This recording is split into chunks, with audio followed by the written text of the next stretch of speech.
सर्वसामान्यांच्या हक्काचा आवाज जागर जनस्थान।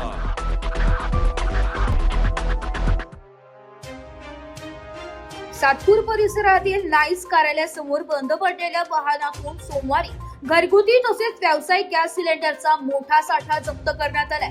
जिल्हा पुरवठा विभाग आणि पोलिसांनी केलेल्या संयुक्त कारवाईत 158 भरलेली तसेच 289 रिकामी सिलेंडर जप्त करण्यात आली आहे।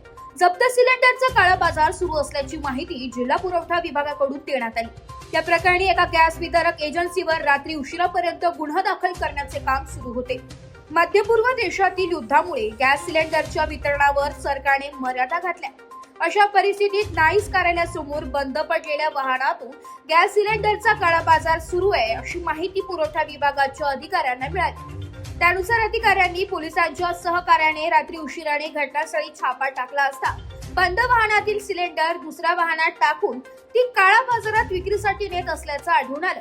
हे सिलेंडर जप्त करण्यात आले असून त्यात घरगुती सिलेंडरची संख्या अधिक आहे। या प्रकरणी महात्मा नगर येथील एका गॅस वितरक एजन्सीवर सातपूर पोलिसात रात्री उशिरापर्यंत गुन्हा दाखल करण्याचे काम सुरू होते।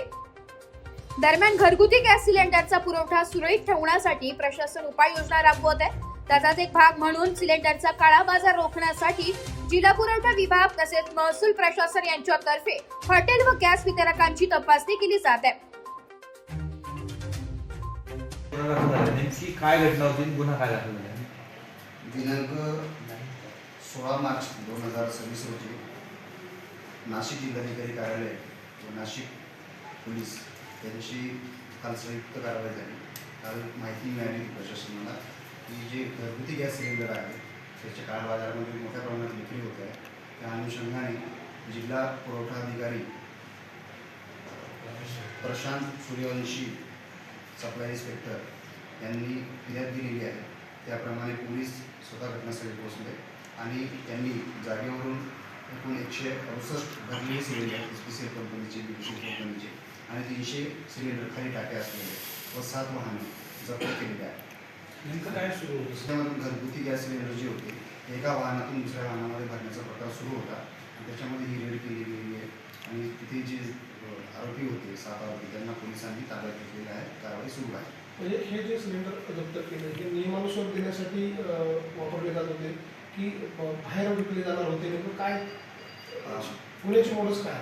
बातमी तर अशीच होती की तिथे रंग्यात त्यांना पकडलेलं आहे। एका वाहनातून दुसऱ्या वाहनामध्ये ट्रान्सफर करत होते, ते काळ्या बाजारात विक्री करण्यासाठीच ते नेत होते। अशामुळेच गुन्हा दाखल होऊन पुढील कारवाई करण्यात आलेली आहे। सर, कुठल्या कलमांतर्गत गुन्हा दाखल झाला, पुण्याचा काय म्हणा? याच्यामध्ये EC Act म्हणजे जेवणाशी वस्तू प्रतिबंधक कायदा कलम 3 आणि 7 आणि 287 BNS प्रमाणे गुन्हा दाखल झालेला आहे। याच्यामध्ये आरोपी सर्व ताब्यात आहेत आणि चौकशी करून पुढील कारवाई करण्यात येईल। सर, याच्यामध्ये जे आरोपी ते नेमके कोण, त्यांची पार्श्वभूमी का, म्हणजे एजन्सी चालकासह अजून कोण कोण आहे? एजन्सी चालक आहे, याच्यामध्ये काही मजूर लोक आहेत आणि अजून तपास सुरू। याच्यामध्ये पुढे पुढे ज्यांचे सहभाग आढळेल त्या सर्वांना आम्ही याच्यामध्ये आरोपी करणार आहोत। त्यामध्ये काही कमर्शियल सिलेंडर आहे ते कुठे नेले जाते काय? कमर्शियल सिलेंडरची संख्या कमी आहे 15 ते 20 आणि त्याची चौकशी सुरू आहे। ते पुढे घेऊन जात होते। तर काही चढ्या दराने विक्री करत होते की नेमकं काय? काळ्या बाजारामध्ये घेऊन जाणारे सिलेंडर आहेत तर चढ्या भावानेच त्याची विक्री होत असणार, त्याच्याबद्दल होत नाही। त्याप्रमाणे तपास सुरू आहे। जागर जनस्थानसाठी प्रतिनिधी भूषण जैन, नाशिक।